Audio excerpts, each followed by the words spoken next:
What is going on, guys? It's Suk and I am back with a brand new video on Super Duper Tech, and in today's video I will be reviewing the hover camera passport. So without any further ado, let's hit the titles.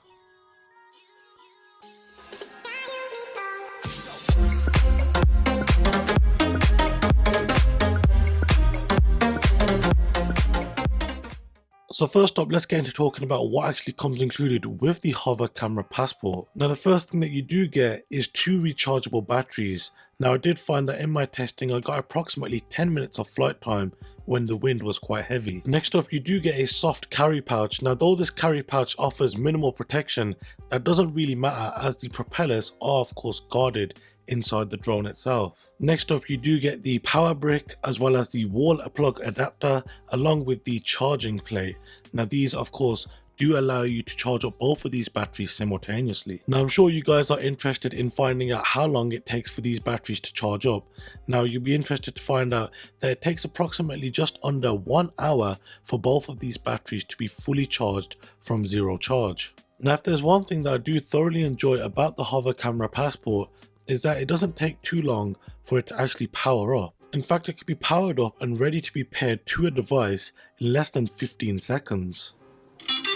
The process of pairing the passport to your chosen device is very simple. All you have to do is open up the Wi-Fi settings and then tap to pair on the hover camera. Now when pairing it up to your device for the first time, you will of course have to enter the default password. But once you have gone through the pairing up process for the first time, then just like connecting up to your normal Wi-Fi network, you'll do the same to connect up to the passport. Now in terms of the build quality of this device, it is actually made out of carbon fiber, making it light as well as strong. In fact, even with the battery inserted, the passport weighs less than 250 grams. This does mean that in certain regions you won't need to get this device registered, which of course is a massive plus. Also on the bottom of the passport you will find a plethora of sensors. Now these do detect how high up off the ground the passport is. Now while you can transfer the files from the passport to your device, there is also a USB port so you can directly transfer the files from the passport to your computer. Now taking a closer look at the application and more so the settings on the application, we do find that there are a number of different things that we can change, such as updating the firmware on the drone, checking out the storage as well as what clips and photos we have taken with the passport, along with changing the resolution of the video from 720p to 1080p as well as 4K resolution. The camera is actually built directly into the housing of the passport and is not situated on any type of gimbal. This does mean that the majority of the shots taken with the passport do turn out to be quite shaky, especially when the passport is hit by some strong wind. Now any clips that you do take with the passport are saved directly into the application and you can go through them and save them directly to your device. And of course, before you do end up flying the passport, there are a number of tutorials that you can go through to get yourself familiarized with how to of course control the passport. Now there are a few basic hand gestures that you can use to control or take a picture with the passport, but as you guys will see further on in this review, for some reason I was not able to get any of these gestures to work. Also, another step that must be taken before you start flying the drone is to change the owner. Now what this essentially means is that you will have to look side by side into your device's front facing selfie camera, and then this information will then of course be passed over to the passport so that it can then follow you. Now I will admit that this is quite a tedious task and I wish that they could somehow speed up the process. The following clips are of me when I try to take pictures using these gestures with the passport. Now the key word in this is that I did try. As I said earlier, that for some reason, even though I tried, it did not work.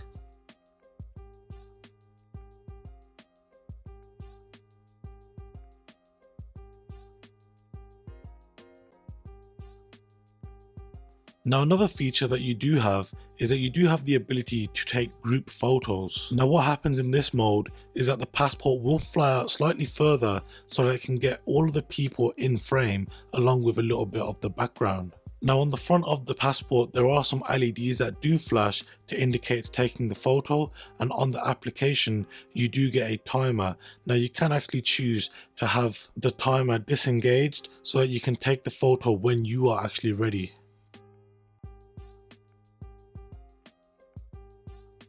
Another ability that is enabled within the application is the ability to take bird's eye photographs. Now this essentially means that the passport will fly as far up as it can and then turn the camera to face down and take a series of photographs. Another feature that is available in the application is to have it track you while you are running around or moving in general. Now though I definitely do like this feature, I do think that it can be improved somewhat.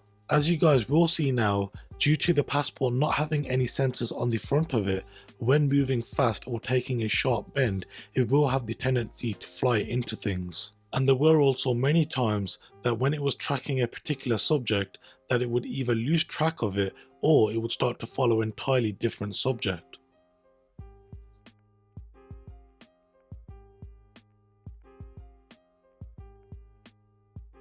Now if you guys do want to see the raw uncut footage taken from this drone, then of course I will leave a link down below to where you guys can check out an unlisted video.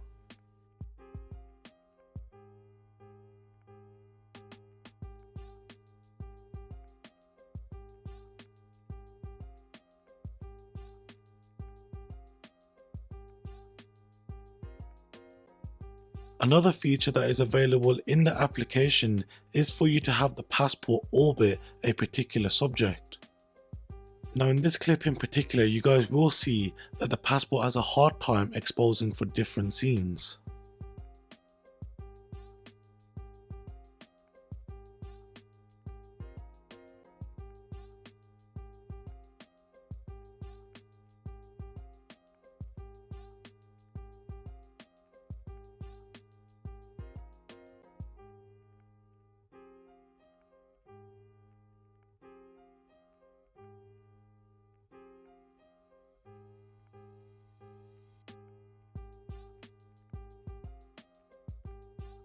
And the last feature in the application is for the drone to stay in a stable position and spin 360 degrees while capturing video.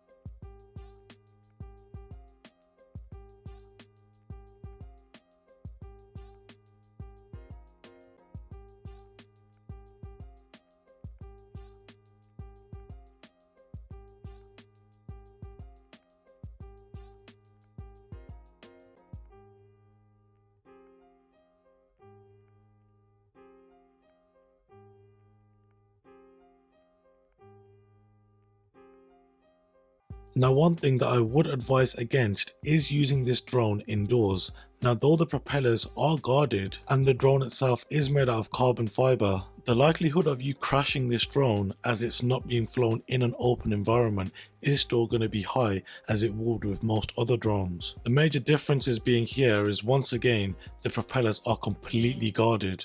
One other thing that I do like about this is that in the application you do get a notification when the battery life on the drone itself is fairly low, and after about 20 seconds the drone will of course land, as it will run out of battery.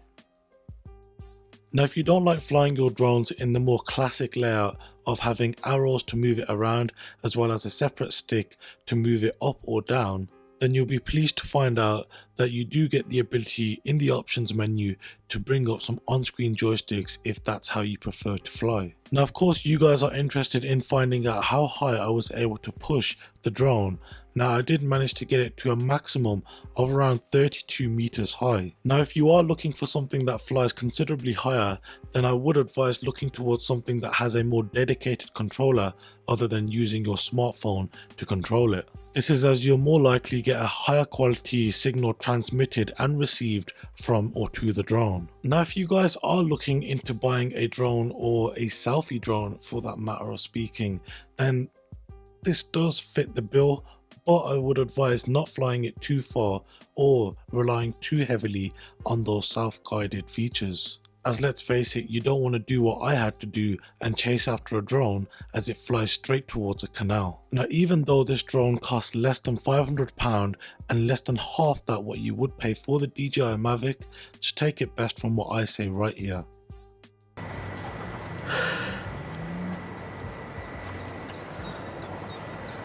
I'd still have a DJI Mavic. Now if you guys have made it this far into the video, then a subscribe will be greatly appreciated, and if you do want to see what videos I am working on next, then be sure to add me and follow me on my social media. Thank you guys very much for watching, and I'll see you guys next time. Have a good one.